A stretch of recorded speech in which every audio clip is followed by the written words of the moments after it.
Yo, what's up, everybody? Thank you for tuning in to yet again another fantastic indie comic interview. It is your Caped Crusader, Cody, and we are keeping it geekly with our new friend, Aaron Dowen of Tilt Comics.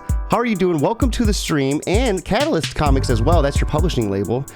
We are here to break down your brand new Kickstarter for issues 1 through 4, the whole story, and everything in between leading up to that moment. So, Aaron, welcome onto the show. How are you doing today, man? Man, I'm doing good. Top of the morning to everybody. It's nice to be doing another show, and with somebody that I've just met. So, you know. Yeah. New friends. Just met not too long on Twitter, and it was one of those posts where I think you were asking for podcast recommendations. I had a couple people tag me, and that was I was humbled by that. I was like, oh my goodness, all these people rising to the cause, and I was very happy we were able to set this up because Tilt sounds like such an interesting concept. You're breaking the fourth wall. The superhero is homeless, and a little bit of everything in between. So before we dive into that, let's dive into you. What brought you to comic creation? How did you get into this field that you're into today? Yeah, so I've been writing mostly short stories since I was 12 or 13. Wrote some poetry as a teenager, and luckily you can't find that anywhere anymore. I was also a musician, singer-songwriter, so I wrote a lot of music. Still write music, but it became a thing a few years back when I was closet writing a superhero script because I'd never tried to write a script as far as comic books go. But I've always read comic books, and I wanted to just try it out and have some fun writing in a different medium. This was after I went to college. So I went to college and I have my master's of education, and I was teaching creative writing and English literature. And I decided to do something different and start working on comics. Found out one of my friends was also closet writing superhero comics. And we were like, dude, what if we tried to make something? So we started making something. We hired Matt, who was the co-owner of Catalyst Comics. And he came on as the artist for a joint book that we were going to do. Then that person fell off the face of the map and left me wondering what I was going to do with this weird story. So the artist, Matt, was like, well, what if we just do your story instead? I was like, okay, let's do it. So Paradigm began. As we started working on it, I decided to ask Matt to come on as the co-owner, and he accepted. And then we put out Paradigm in 2018. That was the first comic book script I ever wrote. And then Tilt I wrote at the same time. So it's one of my oldest pieces of work. And so anytime somebody's like, I dig it, I'm like, well, that's humbling for me because it's the first just comic book script I've written. So, but yeah, and then I've just been writing ever since. And we're going on our 7th campaign now and 8th or 9th book, something like that. It's pretty remarkable that you kind of took something that you created that kind of flopped because the dude fell off, and then you were able to save it and turn it into something beautiful. How does that feel knowing because I'm sure when he first left it was very stressful, but to have that happen and then have it to evolve into this has to be awesome. It is, yeah. It was unfortunate. It was a bunch of life stuff that happened to them. He was at the time he was my best friend. And then, stuff happens, and he just chose a different path and just kind of cut off everybody in his life at that point, which is unfortunate. But, luckily I was just standing there I don't know what to do with all this stuff. And that's when Matt stepped in, was just let's just do yours then. And I was like, all right. And then I realized I had a strong enough world built that I could start sustaining it. There's right now there's 42 issues planned across 5 different titles. And that's just the comic book stuff, not counting the prose short stories and novellas and stuff like that. So yeah, you have a wide array of works. That it's pretty remarkable. Let me ask you this real quick though. Has he ever asked to get back in, after seeing the success of Catalyst Comics? So the only thing that's ever happened was I noticed he must have been scrolling Instagram and accidentally double tapped on something. Because I saw him like something that we had posted. And that was it. That's the only contact outside that we've ever had since then. Hey, so let's start breaking into Tilt. Let's start breaking that fourth wall. Excuse me. It's a gritty, self-aware superhero story that follows Patrick Eitilt. Did I say that right? Eitilt, either one. Who's a homeless superhero? I really like that concept. What drove you to make him homeless? Because that seems like being a superhero, one that could break the fourth wall. It seems like you have such unlimited potential. Yeah, so this character, it's a weird story because Paradigm was the first thing I wrote, and I had all these extra notes on my brainstorming pad about what I thought would be a cool concept for characters, and none of it fit with who Paradigm was and who I wanted him to be, and his name's Ben. But I took it all and I was like, well, what can I make out of this? And that's where Tilt was born, and Tilt kind of became like a fan favorite. So yeah, it was really just a bunch of notes, and I thought it would be a different kind of concept because he was taken when he was 15 into the Council of Elders, who are the big bads in the entire universe. Of course, there's the little nemesis and stuff throughout the story arcs, but as far as the people pulling the strings, it's the Council of Elders, and we established that, we know that, and we know that they're the ones that took Tilt when he was a teenager, trained as a mercenary. That was the only life he knew, and then he got a chance to break out. Well, if he was taken when he was 15 and broke out, my first thought was, this dude's not going to have any money. Yeah. So he's in Boston. He's homeless. He just tries to make it by, and then we kind of see where he starts wondering why, or who it was that really took him, and what he could do to help his city, and then track down these people as well. The world building in this is just remarkable. You have it says the whole story is 1 through 4. Was it hard to do that amount of world building within 4 issues? So I might take a weird stance on this that other comic book creators don't like, but I like 4-issue story arcs, and the reason why is because typically I've noticed when I read a 6-issue story arc, you have a really strong first issue, and the end of the first issue always like establishes a villain, and so you have a cool couple scenes in the second issue that have that villain related. Then you have 3 issues of fluff. You have the end of the 5th issue that's really cool because you're building up toward that final battle, and then the 6th issue is the battle. I just wanted to cut out the fluff. Okay. And then it was also a challenge too to see if I could create characters that make an impression within a shorter array of titles. Because 4 issues, that's not like a typical format, is it? Not typically, but once we form it together, because after this campaign, of course, we'll be turning it into a trade, and then with that trade, we'll have a couple of extra backup stories that haven't been seen, so it'll at least give people a little bit more world building. But like I said, I like to write prose too, so there's things outside of just the comic book scripts that people will be able to grab and get really further into the world. So what pushed you towards that number? Like, was there any significance behind the number 4? I know you said you didn't want like fluff and stuff, but like, did you plan on the number 4 first, or did it just fall on the number 4? Pretty much. So in candid honesty, I had no idea what I was doing when I started writing comic books because I mean, who does? And then it kind of just ended up that way when I wrote out how I would like that story to play out. That it would fit in 4 issues, and same with Paradigm's first arc is 4 issues, but toward the end of the story blocks that I have planned out, both of them have like a 6-issue series planned out. So I will go a little bit further later on, but I don't plan to be writing these myself that far into it. So before we really start diving into anything too deep, I'm always interested about like the creative process. I know you said you had like a brainstorming like a pad. Like, so what does that look like for you? Like when you get ready to create a project or a story, like what's that pad look like for you? Yeah, so I actually do this stuff a lot, and like I said, I taught creative writing, so I try to teach students to sit down with a blank mind first and just literally everything that pops in your head, just put it down. I like to do it with a physical sheet of paper. I don't feel the same connection when I do it digitally. But that's what happened, was 2 characters ended up getting born, actually 3, but Silhouette's another character. And they all were born in the same few moments of just brainstorming and then separating those pieces into different personalities. That's so awesome. And for me, I don't know what it is, but like I do somewhat of a similar method. It's almost like the chaos is like soothing. Like you could almost like, because on a computer, it types it up so nice and neat, and it's like there's nothing chaotic about that. Maybe if I type in a couple caps, but writing on paper, it just for whatever reason that mess just makes it better. Yeah, and then you're just left with this web of cool content, and you can just pull from it whenever you want. So let's start.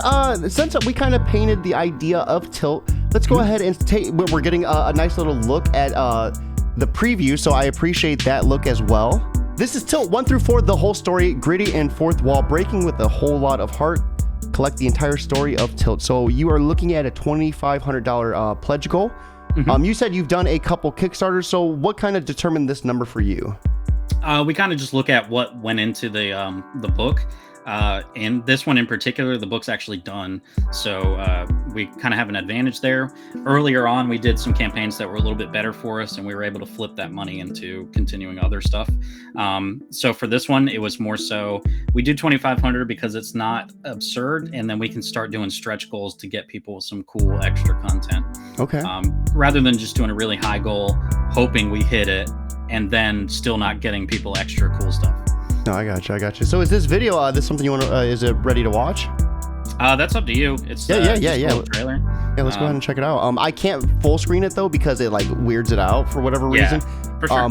But we'll watch it. The volume will override your side of it. So just letting you know. Okay.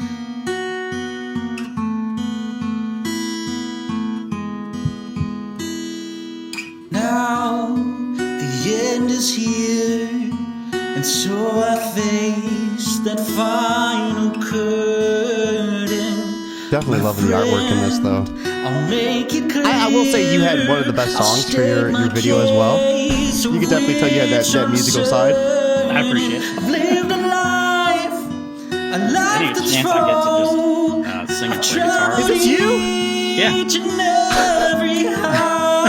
Oh my God! Much more than this, I did it my way.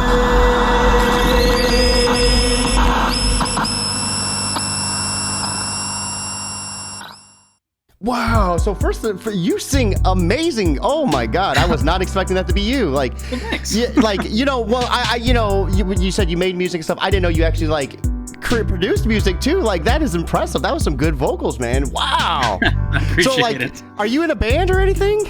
No. I mean, of course, when I was in high school, I was in the punk pop. Because I was gonna say, let's plug your music too. Cause dang, dude. Oh man. How did that feel? Did you make that song custom for your campaign? Yeah, for sure. I knew that was the song I wanted to use for it, because of just the kind of story that Tilt is, and kind of the vibe that we've had in the story so far. I thought, some Frank Sinatra "My Way" would fit, and so I just tried to make it creepy, and that's what comes out. That is so cool. Yeah, I'm happy we watched it. You were like, yeah, if you want to, and like, little did I know that you were actually like singing behind it too. So that's really cool. So let's go ahead and scroll down. So the story, the first 20 physical backers who leave a comment on the Kickstarter page, you're going to offer an exclusive sticker to those who are just reading outside of the box. Yeah, so that is because, and this is for people that may not know, this messes with Kickstarter's algorithm and helps us. So it'll help people kind of see the campaign more. I did not know that. What's that time? Essential. What's that time limit? Like, what type of time limit are you looking for the first 20? Like within the first hour, within the first 48 hours? Usually within the first day, if it can happen within the first day.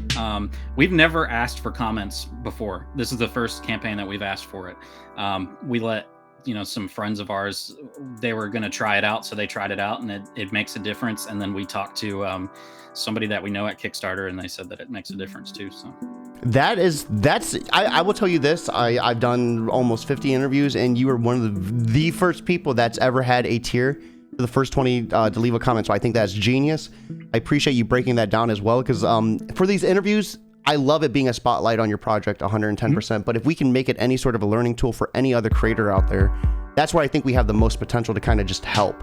And this is big. I can't wait to share, just because everyone's always wondering what they can do to make it better. And I never thought of leaving a comment on a Kickstarter until then. I personally have backed probably 40 projects, and I've never left a comment, because I never knew you could. Exactly. Yeah. And so once we realized that, people, they'll do it if you give them some. Yes. So and a sticker for us costs nothing. It's not going to add really to the shipment cost. And that's a cool sticker too. Yeah. Just some of my graphic design. I do graphic design. You're jack of all trades. Let's go. Do a lot of work. To the first 50 physical backers, so So is this another sticker as well? Yeah. This thing's adorable. Oxalotls are hot. And then it all leads up to this. So on your website, we just had this, the first and the second issue. I noticed that the third one says homebrewed. What's the homebrewed mean? Yeah, so homebrewed is actually the title for the first story arc. Okay. And it's just a play off of, he's homeless and stuff, so he's just a homebrewed dude. I apologize. I noticed it says one right there. When I looked on the website, I think it was like what came previous and what's next, and I kind of just mixed that up with the first. But all right, that definitely makes a lot more sense, because I thought I was looking at it as the third, and I was like, oh, maybe there's something there.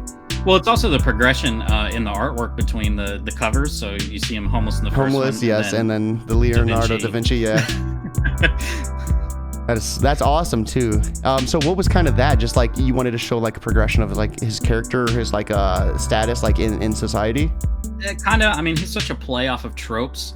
That we thought, he probably thinks pretty highly of himself because he's still a 15-year-old in his brain. So that was just a fun way for us to play off of doing some classical art. And Matt was like, dude, I'll do it.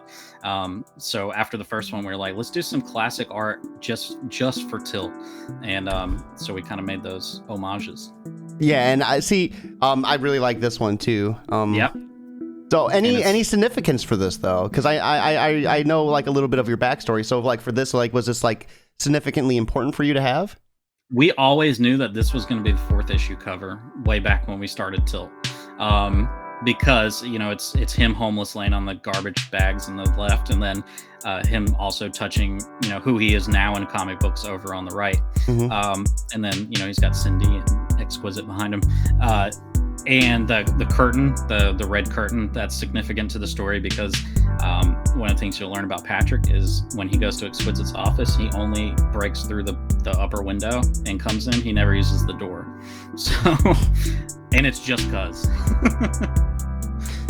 I always love hearing the little small mannerisms like that. Like, what made you want to do that? Like, just to make them, have that little bit of flair?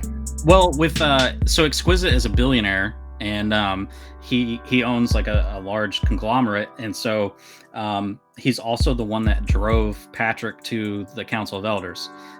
He kind of plays between the two worlds, so he does whatever. He talks about chess a lot when he's talking, and that has to do with his outlook on how he operates. He wants to play between the Council of Elders and the heroes, whichever one kind of gets him an advantage. So when Patrick decided he knew that he needed to talk to Exquisite first, he tried to go in through the door and got thrown out. So then he was like, well, this dude's a billionaire, so screw it, and breaks through his window. And then after he does that, he's like, well, yeah, he's a billionaire, he can pay for it, so he breaks through his window every time now. Oh man, it'd feel nice too to kind of get that little smash in every now and then too. Yeah, just an annoyance. were you a big chess player growing up as well? Not incredibly. I played a lot more checkers with my dad than I did with chess. But chess and using that as a key point for a character, I thought was kind of a fun. Yeah. Thing. No, I definitely I can appreciate. Like I said, you add a lot of small attention like to details that definitely. It's awesome to kind of see like starting to evolve within the series. Yeah. So right here is kind of just a breakdown. We've already kind of talked about his beginning, but this also talks about how it's tied directly into the Catalyst Comics universe, which we talked briefly about previously. But do you want to go maybe a little bit more in depth with that, like what we can expect? Yeah, for sure. In the Catalyst Comics universe, there, what we use is the term hyper-evolution, and it's been around for a long time. But in recent society, it's starting to show itself a lot more in people developing superpowers. But all along the way, there have been the Council of Elders who are trying to exploit and control those that have powers for their own personal gain, or they'll eliminate them if they can't control them. And that's where we meet. Kind of Patrick became one of their mercenaries, but then we have people like Paradigm. His name's Ben. He's 21 and he lives in Charlotte, North Carolina, and he doesn't know anything about the Council of Elders. So when we read his story, he's just discovering that they exist, and then what his ties are to their past. And then Silhouette, we meet her in one of our short stories. It's called Silhouette Shadow Games. That particular story is told through the eyes of a character named James Salal. He's going to be known as the Shadow, and he's Silhouette's main nemesis. But the short story is through his eyes of what happens right before he becomes known as Shadow. And so he's hunting Silhouette, and he discovers that the Council Elders, while he knew they were bad, he didn't realize that they were in everything.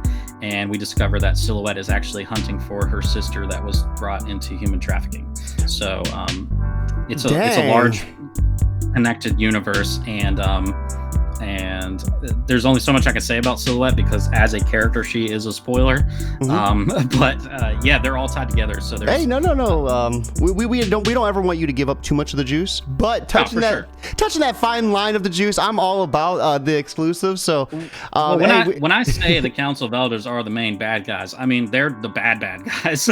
So they are the entire point of those. Like I said earlier, there's 42 issues that are interconnected before we get to the first large crossover, and that all has to do with the Council of Elders and how far that reach is and what these characters are discovering about them. The way it's so intertwined, it almost kind of reminds me of like Marvel's like Hydra, like how it's like intertwined into every aspect and you wouldn't know about it right away until it just happens. Yeah, it's kind of a blend of honestly, inspiration-wise, it's kind of a blend of Hydra and the Court of Owls. Like if they had a baby. It's kind of that vein, and then just having a really bad group of people that are controlling everything and have been for forever. So Patrick's kind of like the Talon, then you would say? Yeah. So Patrick, he was involved with them. He did things for them. He was a mercenary for them. Whereas the other characters are just kind of discovering that that's a thing. And their connection is only through having to fight them. So once we finally get to see all of them together, I think it'll be something special. Are you able to kind of give us a timeline of like when your different comics are happening? Like, are they all happening at the same time or a few years in between? So Paradigm issue 1, issues 1 through 4 run parallel with Tilt issues 1 through 4.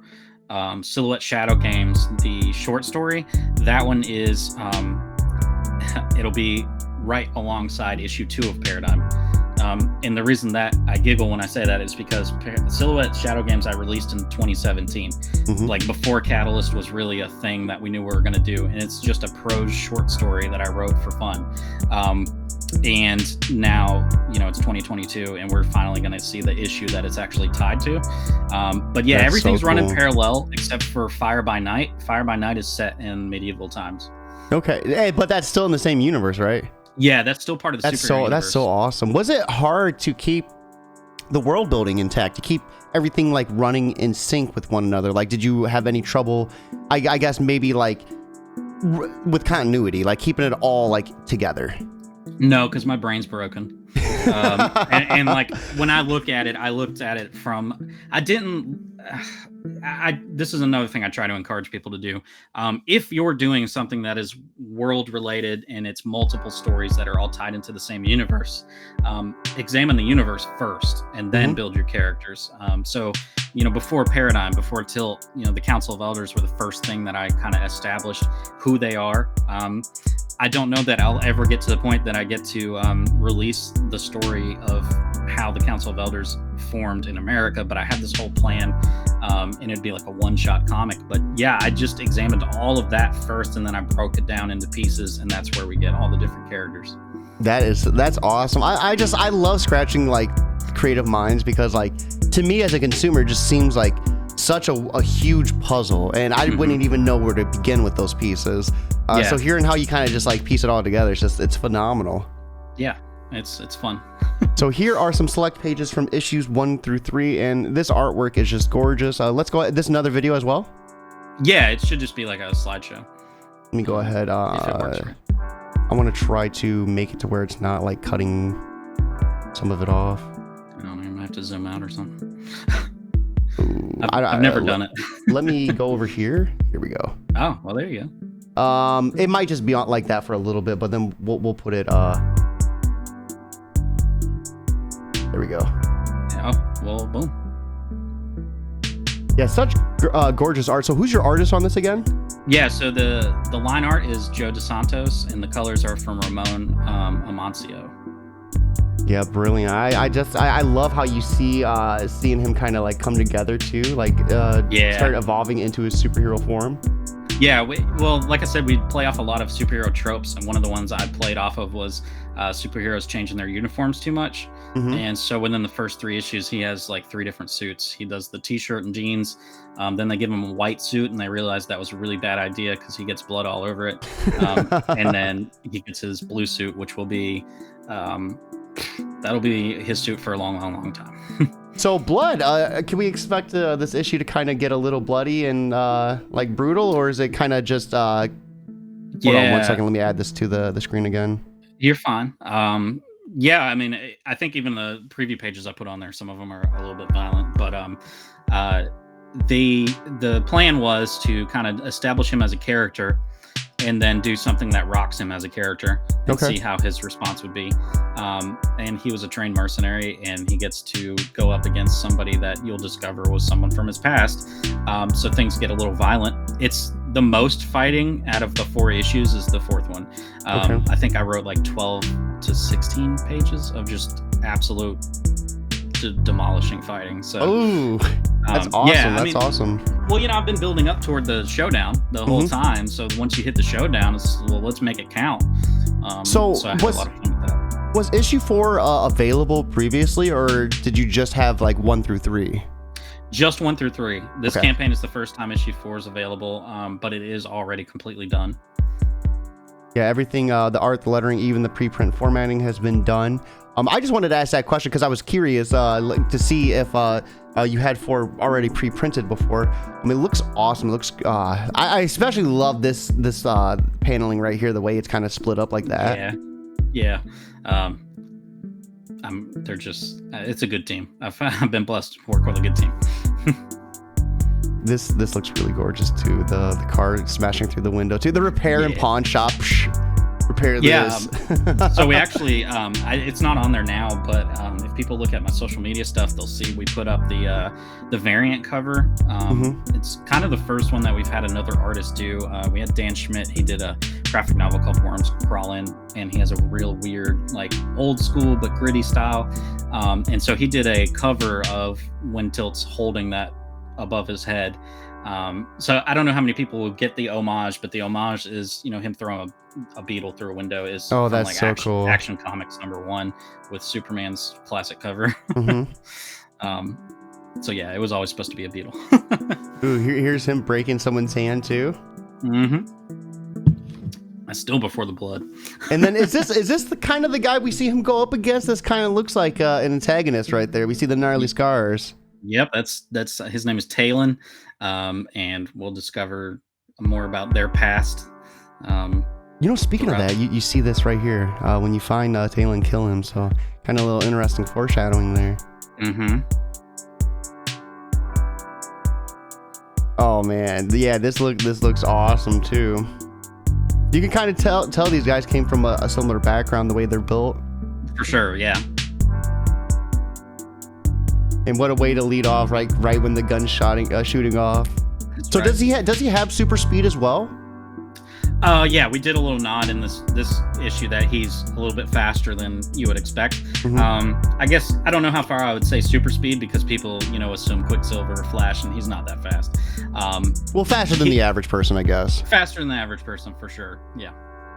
And then these are your rewards here. So are these going to be the same as like your backing tiers, or are these kind of just are a little different? Yeah, so they're all these are images of what the backing tiers will be. Okay. All right. So we're killed 2 birds, 1 stone with them then. Yeah, exactly. So for $5, you're going to get Tilt issue #4 digitally. Outstanding price for the PDF. For $10 though, you're going to get the whole entire 4 package, which is an outstanding price for 4 comics. How many pages are each? Each issue is 22 pages. So 88. Is that 88? Okay, so 88 pages. I questioned my math. It's too early. I need coffee. 88 pages for $10. Then for $12, you're going to get issue #4 physically, and 1 through 4 for $2 more. You're getting the physical. Wow, that's an awesome price right there. So is that going to be like an early bird special, or is that going to be the whole entire price? Yeah, let's go. So for $25, you're going to get 1 through 4 physically, 1 through 4 digitally, trading card, or 2 trading cards, as well as a Tilt sticker. And then choose your side. Ooh, this is cool. So you have a tier where you could pick the hero or the villain.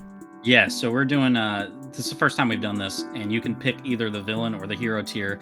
You get an exclusive t-shirt for whichever character, you get an exclusive patch, an exclusive trading card, and then a handwritten note from either Patrick or Talon.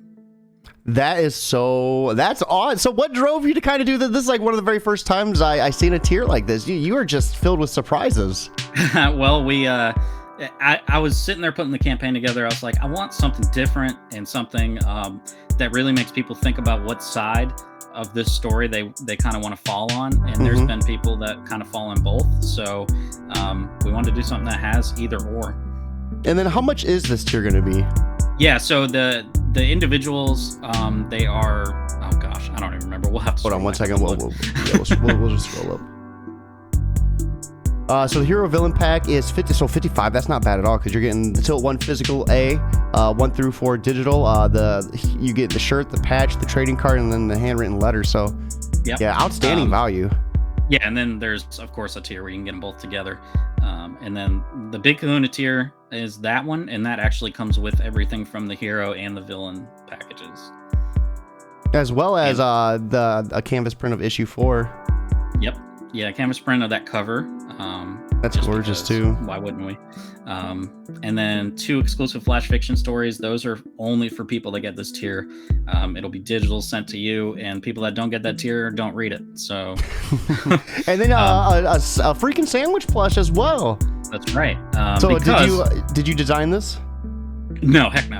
Okay. So the first issue, that's like on the first page, is him sitting on a plane wing eating a sandwich.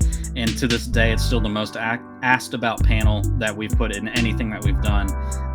And so this is our way to play it up. And we found some sandwich plushies, and we thought it would be funny to actually offer them. That's awesome. I love it. And then an add-on only tier. So the Council of Elders t-shirt. Mm-hmm. That's cool. Just for people that want to, I guess, be evil or something. So right here's a breakdown of the team. We have you yourself, the writer, and then your illustrator. How do you pronounce the last name? You might need to help me with these pronunciations. Yeah, that's not my strong suit. Joe DeSantos, and then Ramon Amancio is the colorist. Tilt 1 was his first book coloring comics, which is ridiculous. And then he finished issue 4 and he was like, I don't think I'm going to do this anymore. And we're like, you're telling me that we're the only people that got a series out of you as a colorist? Yeah, because he's fantastic. I mean, he's already Marvel DC level colorist. And to say that he did our series, that's just awesome. Yeah, dude, that's so cool, man. And then Dave Lentz, we actually just brought him in for issue 4. I lettered all the other ones, which is why they don't look as great as that. So I bet that was nice too, to kind of not have to go through that, because that seems like it probably would be a lot of extra work on top of even just writing it. And up until One Last Job 2 and Tilt 4, I've been lettering everything we've done.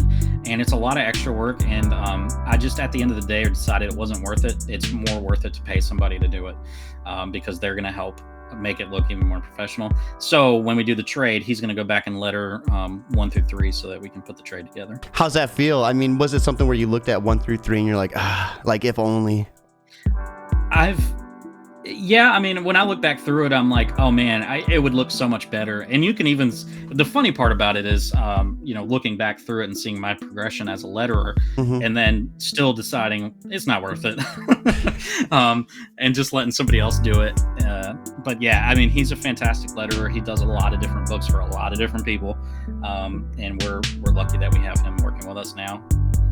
No, yeah, that's awesome. I just had to ask because, like, anytime a writer or even an artist or anyone has to take on an extra role, that just like doubles their workload. So I was just kind of curious about that method as well. We have Broken Face Comics in the chat saying hi. Welcome to the stream. If you have any questions for Aaron, feel free to ask away. Also, hello. So we have your main cover artist here as well. Yeah, that's Matt Sotelo. He's also the co-owner of Catalyst Comics, and he's the illustrator for Paradigm, and he's also the illustrator for Welcome to Everville. And then speaking of Catalyst Comics, right here is a little bit of a breakdown for that. So you guys exist to bring thrilling tales and an escape from reality. from your inception back in 2017. You've released multiple comic books, short stories, flash fiction stories across genres. If you want to learn more about them, visit the Catalyst Comic Studio website. That's also in the link within the description. So if you guys are watching this at a later time, feel free to click that link and check them out.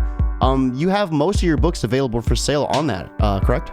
Yeah, One Last Job 2, we just finished fulfilling, so June 1st we'll be putting it on availability on the website. That one's not connected, so we do have stories outside of superhero stuff. I gotcha. That's One Last Job is a spy thriller.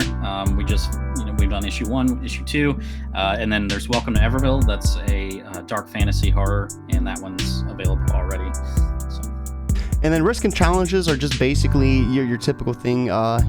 Things can happen. But you guys promise to deliver what you promise. So, Yep. and how many Kickstarters have you done previously?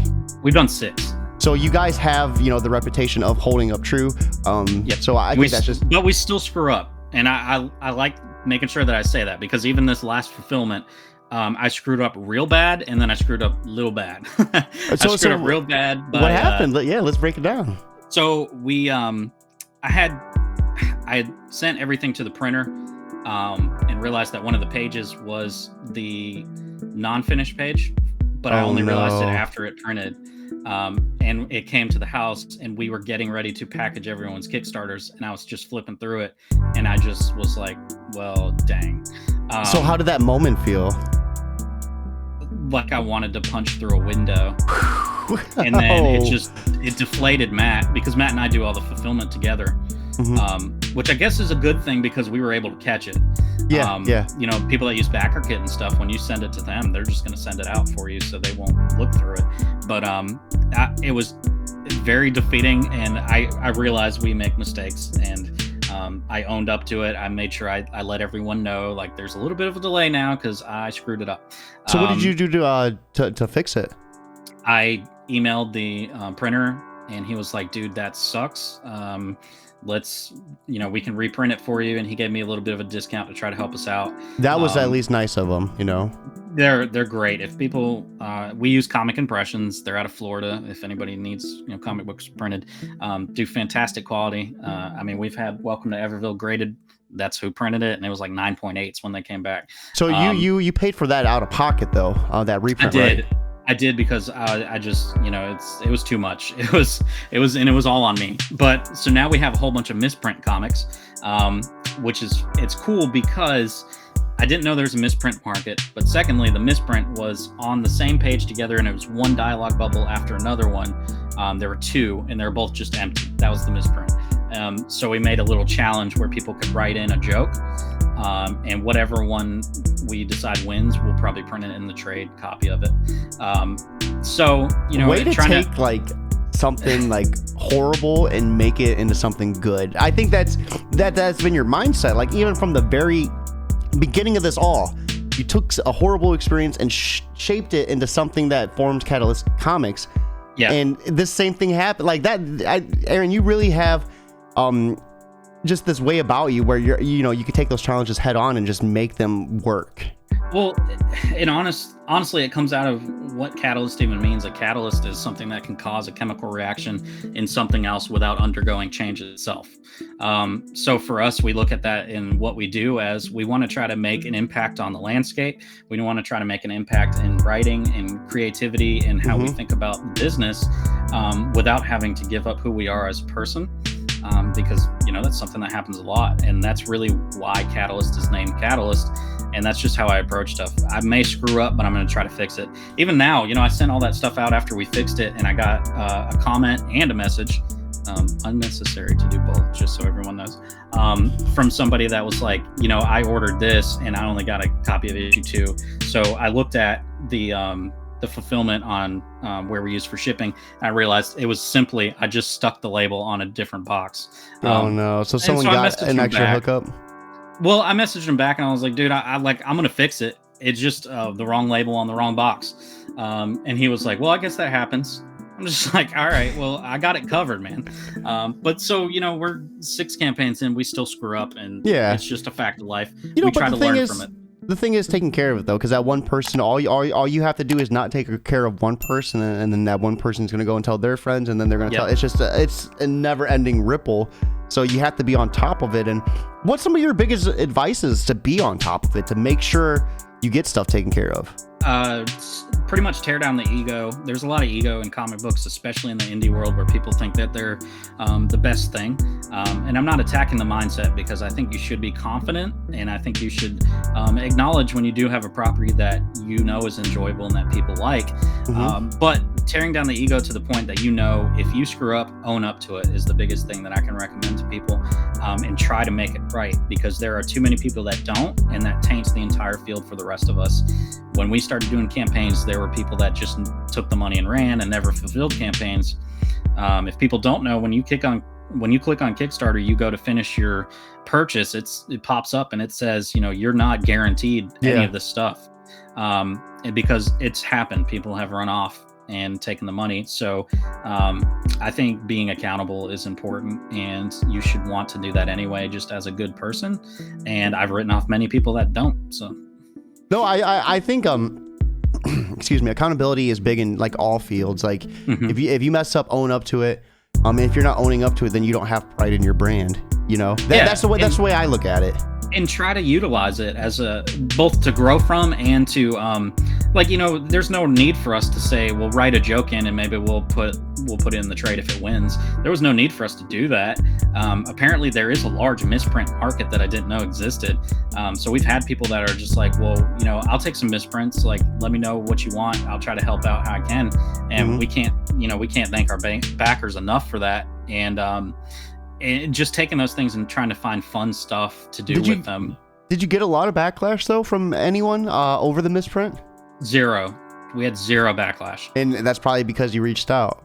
Probably, yeah. I sent it, maybe 30 minutes after I discovered it, because we just, we couldn't fulfill any of the projects. So you just had to rip that Band-Aid off too. Oh my God, that would have been. It was bad to see it and then sit there for a minute and be like, well, how do I tell Matt? You're like, he's just sitting there. We're just drinking coffee. Like, dude, we know it's about to be a 4 or 5 hour thing of putting these packages together. And it's like, well, Matt, I screwed up. We don't have to go at this for 4 to 5 hours. We can stop right here. He just went home. He was like, I don't know what to do. I was like, I guess we just need a day. So real quick, do you feel like we've broke down your Kickstarter enough? Was there anything you wanted to touch base upon more? I mean, if people I'll say this, there's people that don't like superhero stuff that have read it and really enjoyed it. So I think, hopefully people will get something out of that. We've had good reviews from people like Doug Wagner, who wrote Vinyl and Plastic. He's a fan of Tilt, and some small press people like John Schlim Jr. as well. He likes Tilt, and he makes things that aren't superheroes. So even if you don't like superheroes or you're just attached to Marvel and DC, there's still something here for you. And my biggest pitch to say would be, whatever your favorite comic book is, could you imagine having the first issue of it? It would be freaking awesome. Well, we give you that option of you don't know where the properties, and I say this for all small press and indie, you don't know where any of these properties are going to end up. But you have a chance to own the property. So that's so awesome. And you could actually get the first issue for free by signing up for your mailing list as well. That's right. Yep. CallosComicStudio.com. You can check it out, see if you like it. And if you don't like it, then, don't tell people. Yeah, if you don't like it, get out of here. We don't want you anyways. That's right. So, real quick, what would you say has been some of your biggest success with Kickstarters? Like, for someone who's ran a lot of successful campaigns, what type of work have you noticed working the most for you? Yeah, so superheroes, not a great idea. Now, Welcome to Everville, I think backer-wise, let's see. One Last Job #1 is our most successful one so far. And that had, I think it was 177 backers, which for us, again, it's not like we're paying for advertisements and we're not all over the place. We're still small press. Yeah. So for us, 177 backers on a #1 for a black and white spy thriller comic book is fantastic. And financially, it was good for us. You'll notice drop off on your second issues. And that happens in Marvel and DC, in case people don't realize that. Typically, it's a 60% drop off. we went from 177 backers on the first one to 112 or something on the second one. So we didn't hit 60%. So that makes us feel good. So that's a spy thriller. Did really good. It was selected as a project we love from Kickstarter. How'd you deal with that second drop off? Like, because that had to have like hit you like, you know, mentally, you know, as the creator of this comic, seeing that much of a drop off. Actually didn't bother me at all. Okay. Because I went into it knowing, first off, it's a niche property because it's spy thriller. It's black and white, so there's some people that just won't bother with a black and white comic book. The drop off, though, there's so many different factors of why it could happen. It could have been when you put it out. We ran it at different times. Some people may not have liked it and not wanted to come around for issue 2. That's on everybody. I'm the same way. If I read something and I don't connect with it, I'm not going to keep buying it. Yeah. But to not have hit a 60% drop off for me, that's why I just count it as a win and just keep moving on. So, what would you say for, like, because there's a lot of people who like look at that number every day, refreshing it. You seem to have a good like way to kind of disconnect yourself from that, like to where it's not affecting you nearly as hard. Like, what would you say to people out there that are kind of just stressing out over their campaign funding goals and stuff, and people falling off, like to kind of help them breathe a little bit? Stick to the I think it takes more for somebody to tell you they like something than it takes for them to tell you they didn't like something. Yeah. We have always struggled with people, sending us pictures of them wearing merch or like saying out loud, like we're posting about anything that we've done. And then we actually get to sit down in front of them at a con or something and talk to them. And they're like, dude, I love this series. Oh, I saw this in my comic book store or whatever. And those moments for us are impactful. But typically the things you will hear are from people that want to nitpick. Not every comic book's for everybody. Make sure you know who your audience is. And if you're doing Kickstarter, make sure you know what properties, you're kind of, you're pitching. For us, when we do a superhero story, we know it's not going to be a baller campaign. But Matt and I love superheroes. That's how we grew up, and we have a story to tell, and I'm going to keep doing it. So, but then we do other ones like Welcome to Everville, and that one's a dark fantasy and horror. And that one was, when we did it, our most successful one by far. For instance, to really put this into perspective for people, Paradigm #1 is the first campaign we ever did. Nobody knew who we were. We talk about this a lot on the Beards and Comics podcast. Nobody knew who we were. We had 34 backers. I had set a $4,500 goal. So real bad idea.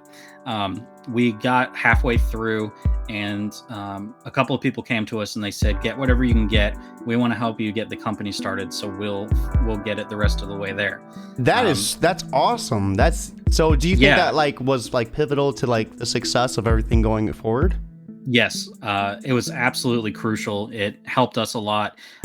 It was going to be real discouraging to have a failed campaign for our first campaign. Was that someone sorry, I don't mean to interrupt. It's just that's so mind blowing. Was that someone like you knew, or someone who like stumbled onto the Kickstarter? It was a few different people we knew, but we didn't know that they were going to do that. No, that they saw your passion and they wanted to help you achieve that. That's so remarkable. That's awesome. Yeah, and it just so even in the end, we had 34 backers on our first campaign, but we're thankful that it did what it did. That book's only gotten a little bit more popular since then, which was Paradigm, and then because of the money we got on that, we made Tilt 1. We didn't campaign Tilt 1. We contacted a bunch of stores, we offered incentives, and we got them into a few different stores. And then we did the campaign for issue 2, and that's when we started seeing the growth. But to really put that into perspective for people, consider that Tilt #1 wasn't even a campaign. Tilt #2, we did 50 to 60 something backers. Tilt #3, which was a couple years ago now, we did 77 backers. And then now we're sitting at 51 that are following the pre-launch for Tilt 4. So, campaigns on Kickstarter, if it's superhero, probably not going to be fantastic if you're not coming from DC or Marvel. But for us, seeing that growth each time we released a campaign has been what keeps us kind of sprawling forward and then putting more effort into stuff than we ever have before. It definitely seems like Kickstarter has that trickle effect too, with each campaign kind of helping you.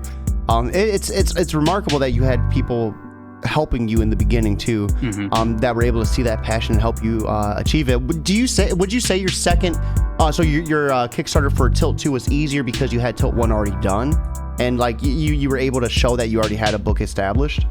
It was kind of it was neither here nor there, I guess, because we kind of had to go at it in a different way because we hadn't just given Tilt 1 to people, so it was still having to introduce. In fact, you can get Tilt 1 for free on the website. We didn't start that until January, I think this year. It might have been this year, maybe last year. But it helped our email list grow by. That's pretty smart. That was a pretty smart move. Because anyone wants a free comic. All you gotta do is give your email, Well, and just to give away more trade secret, whenever somebody follows us on Instagram, we shoot them a welcome message that also encourages them to go to the website and sign up to get that free comic. We just kind of try to do that automatically when we get a new follow, and it's just we know following doesn't mean a whole lot to a lot of people, but we appreciate it, and that's what we say. We appreciate it, and to introduce a property to people. And so this will be the first superhero campaign since we did that. And I'm interested to see how that, comes together. No, and it's going to be cool too, because this is going to be the first time issue 4 has been available. So that should be pretty big for you as well. Now, real quick before we wrap things up, what type of incentives were you offering for those comic stores? If you want to share that. Yeah, so that was for Paradigm 1, new publisher. We knew people didn't know us, so it's going to be more of a risk. For those that don't know, that's why a lot of stores don't bother with indie and small press, because they know that it's more of a risk for them because it's harder to sell. They don't know anything about the property, so they don't even know how to pitch it to customers. It's going to be just people floating through and picking it up off the shelf, which, believe it or not, does happen. There are people that go into a store looking for stuff that's not from bigger companies. So for us, when we did Paradigm, what we had contacted different stores, and we gave them an incentive variant of Tilt number 1. And it was just like 5 copies. And what ended up happening was a store in South Carolina. They were like, this is awesome. This is the first variant we've done as a store. That's and so all cool. we did was we took Tilt 1's regular cover and we changed out the Tilt logo into a neon sign that had the store's name on it. Oh, dude, you did that for each store, or? Yeah. So how much did that cost you to do? Well, I'm a graphic designer, so it didn't cost me really anything. Okay. Well, how much time would you say then, if you had to put like a number on it? Probably a couple hours. How many stores? I think we did 3 different stores with that. I bet they ate that up. I bet they ate that up. What ended up happening was that store in South Carolina, when we were gonna release issue 2, because this was all because of Paradigm 1, and then we had Tilt 1 and we didn't kickstart it, but they got the incentive covers of it. So what ended up happening is when we released issue 2, the guy from South Carolina called me and he was like, hey man, like I want a variant cover. Like I want something actually made for the store. And we were like, all right. And he ordered 100 copies of that. Oh, dude, so that's big. How did that feel? How did that feel to have that idea take off like that? Well, I mean, we freaked out because it was awesome. And then the team, like, I got to tell them and they were thrilled. And so the artist, Joe, he was like, I'll do it. He said, I'll do it for free because that's just dope. So he did the cover for them. So when we put out the trade, I'm going to put every cover we've done for different people in it. So then issue 3 drops and he calls me again and he was like, I want an homage cover. So we did, I don't even remember the number. The same store? Same store. Oh, dude, that's so cool. This time he did 150 copies. And so they're selling. They have to be selling. They're selling. Yeah. That is so awesome. That's how does that feel to have that idea just like cultivate into? He's probably gonna want the same thing for issue 4, right? Yeah.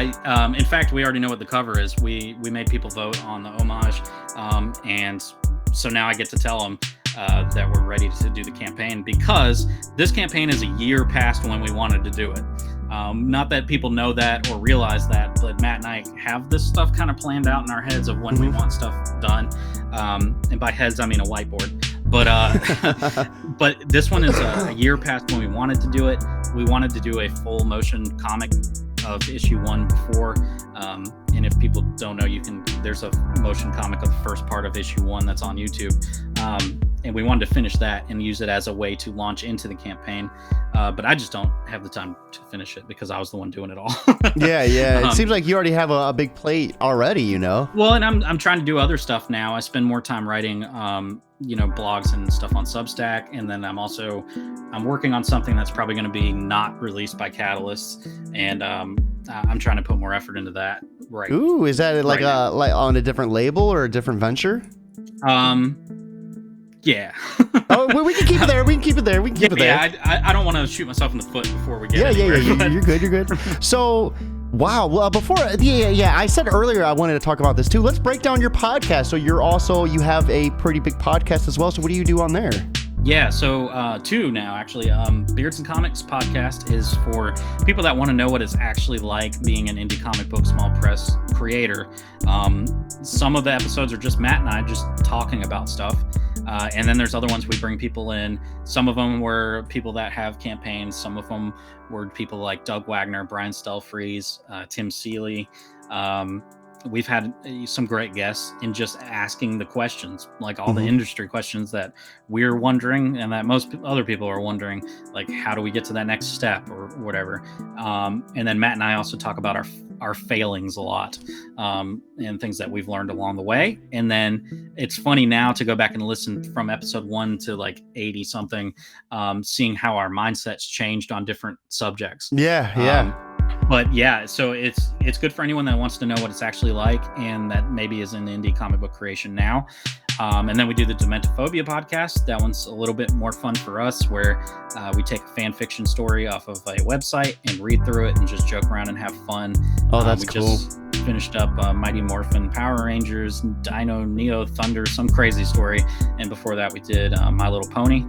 And my daughter is obsessed with My Little Pony. Like I had to in that aspect become a brony so I could because this was back when she had speech delay, so she used to love My Little Pony. So the way I'd get her to talk, I'd be like, hey, so what did you like about Rainbow Dash, or what did you like about this? And it would encourage her to talk and help her kind of break through that speech impediment.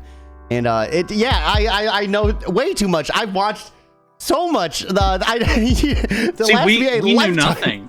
We knew nothing, but that's what made it so fun, was like discovering fan fiction where like two of the My Little Ponies are like feeling up on each other and stuff. Yeah, I was gonna say that probably got weird. So some of the fanfic out there is weird. Well, and we kind of want it to be that way because it's funnier, you know. Going forward, though, we are changing the format, and what we want to do is have different people. So I could probably talk you into this. Different people come on and actually find a story in whatever it is that they want, and read it to us, and so that we can react to it. Oh my God. Yeah, because right now it's me reading it to Matt and him reacting. But I would rather be reacting to a story too, and letting whoever's going to host that little set pick whatever it is. That would be a really cool thing. We have the next one, I think, is going to be someone wanted to do a Golden Girls fan fiction reading. So, oh my God, Naruto would be a good one too. There's some crazy ones out there too. Yeah, anything, Dragon Ball Z, Pokemon, anything you could think of has fan fiction to it. So yeah, that's what we're gonna start doing, Rule 34. Yeah.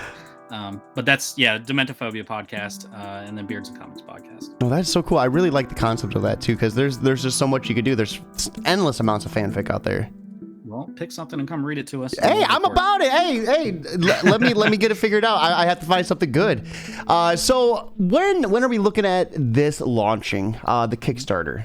We have picked the date. It's going to be June 15th. So it's going to be 28 days, or is it, because it says 28 days ago? I don't know if that's something you can pick or. Yeah, we pick, but honestly, I may drop it to 21. So why a shorter campaign? That almost seems like it's like cutting yourself short. Well, some people do like a 2-month campaign, and that is too mumuch stress. Any like, I don't not get stressed. I'm stressed during a campaign. Yeah. And it's so 28 days. What we've noticed is the whole middle part of your campaign doesn't matter. What matters is the launch. The launch is the biggest thing, and then the very last 3 days are when you'll see another huge bump. The whole middle part for a lot of people is literally dead. I mean, zero. You'll go days with zero backers. Yeah. and that's stressful. So then we've noticed some of our friends have started trying out the 21-day thing, and it works fine. And it's just a get in, get out, get the project fulfilled, and then move on to the next thing, because there's stuff outside of this that we need to continue with, and we don't want to get tied up in having a long campaign and a long fulfillment time and all that. Yeah, I mean, your fulfillment time should be relatively short since you already have everything done as well. I mean, there's a lot of people when they're running their Kickstarters that only have like a couple pages done, and then they're looking at trying to fulfill it after everything's paid, and that just adds months and months and months on top of it. But so we know a lot of people that do that, where it's just they do the 5 pages for a preview, and then they launch it and they don't do the book till after. We've never done it that way.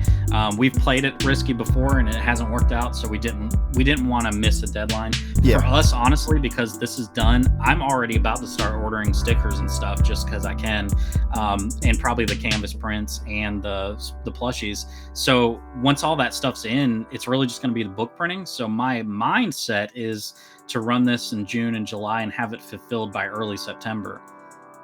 And then are you looking at trying to set up another Kickstarter after that, or are you trying to take a couple months in between? Not immediately after that, but I know Paradigm 2 is coming up. We also want to do One Last Job 3 and One Last Job 4 so that we can close out that story. Oh, okay. You definitely, you have your plate filled. Aaron, wow. I loved our chat.